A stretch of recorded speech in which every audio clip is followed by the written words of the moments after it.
Buenos días. En esta clase vamos a hablar de sólidos de revolución, en particular del método de capas, el método de capas cilíndricas. Vamos a usar tres clases. En esta primera clase vamos a dar el fundamento geométrico del método y en las otras dos clases vamos a ver algunos ejemplos con algunas variantes.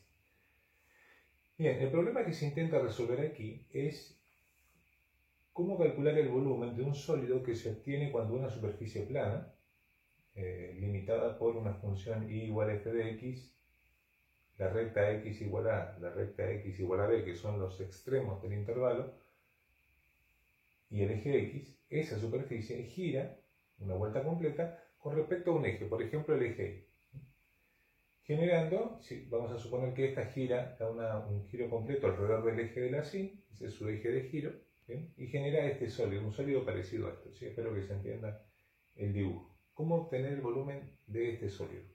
Hay otros métodos, hemos visto otras clases con otros métodos, pero este hace que las integrales resulten bastante más sencillas a la hora de resolverlas. Bien, ¿cómo se hace esto? En realidad vamos a explicar primero cómo se genera una capa cilíndrica. ¿Qué es una capa cilíndrica? Para generar una capa cilíndrica nosotros tendríamos que generar lo que se llama un rectángulo elemental, ¿sí? Una porción de superficie, no la superficie completa, sino una porción de superficie, que aquí está separada, ¿no? Que tenga una altura h de x. La altura es h de x porque dependiendo en dónde está ubicado, para el valor de x dentro del intervalo AB, la altura va a cambiar, por eso la altura depende de x. ¿Bien? Va a tener un ancho, ¿sí? Una base, delta x porque es la diferencia entre dos valores de x, ¿sí? Un x sub y un x sub i menos 1 sería. ¿Bien? Ese rectángulo elemental, que puede estar ubicado en cualquier lugar dentro del intervalo AB, ese rectángulo elemental, cuando lo hacemos girar una revolución, ¿sí? Alrededor del eje y, nos genera lo que se entiende como un cilindro, una capa cilíndrica elemental, ¿sí? Es como un cilindro hueco, una capa cilíndrica. ¿Cómo se calcula el volumen de esa capa? En realidad se calcula con la longitud del perímetro de giro, ¿sí? La longitud del perímetro de giro es 2pi por r, ¿bien? Pero esta es 2pi por r de x. ¿Por qué por r de x? Porque este es el radio de giro, pero el radio de giro depende de x, porque los valores de x pueden variar entre a y b. Así que el radio es una función de x. ¿Bien? 2pi por radio de x por r de x, por altura, por profundidad, por valor de la base, la medida de la base del rectángulo elemental. Con esta expresión, ¿sí? Se calcula el volumen de esta capa cilíndrica. ¿Y cómo hacemos nosotros para utilizar capas cilíndricas para obtener el volumen de este sólido? ¿Sí? Volumen completo y preciso de un sólido que gira, donde la superficie gira toda alrededor del eje de las x y no es solamente un rectángulo elemental, que al girar me genera esta capa cilíndrica. En realidad, lo que se hace es tomar n rectángulos elementales. ¿Bien?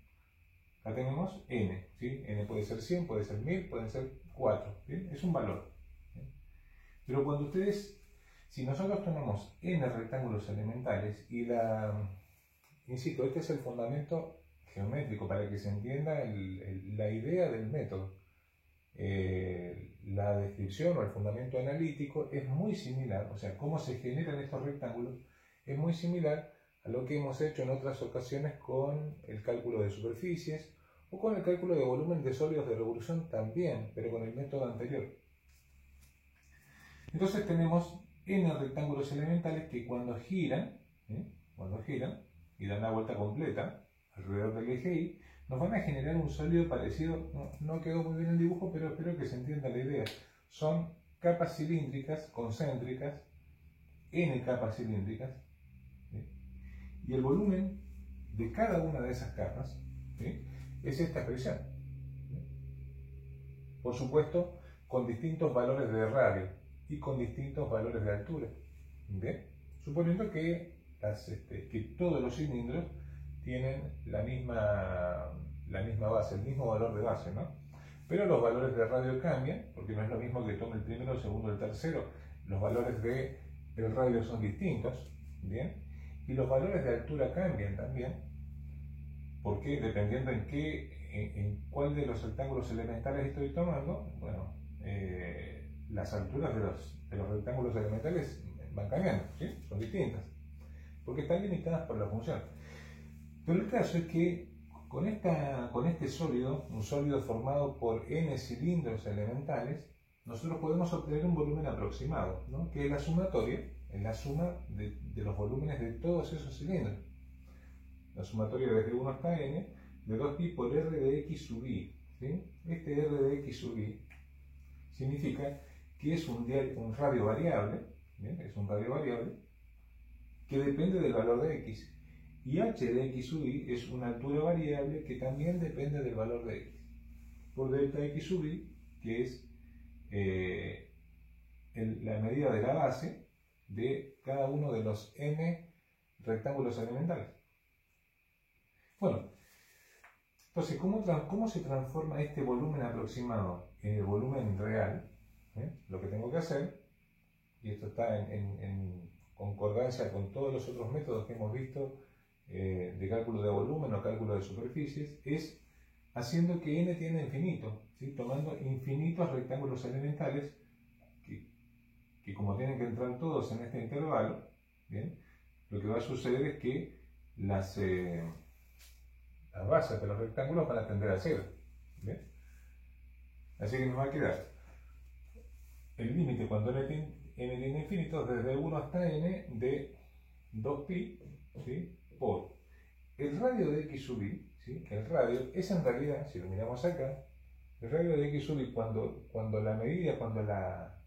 la base del rectángulo elemental tiende a 0, el radio es directamente la medida de la x, la coordenada de la x, ¿bien? Por x sub i, por la altura, ¿sí? La altura va a ser directamente el valor que toma la función para ese valor de radio.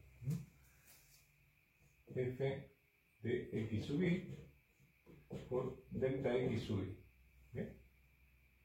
Y el límite de una sumatoria me da como resultado una integral definida. Entonces el volumen va a quedar la integral entre a y b de 2pi por x por f de x por diferencial de x. ¿Dónde? El 2pi es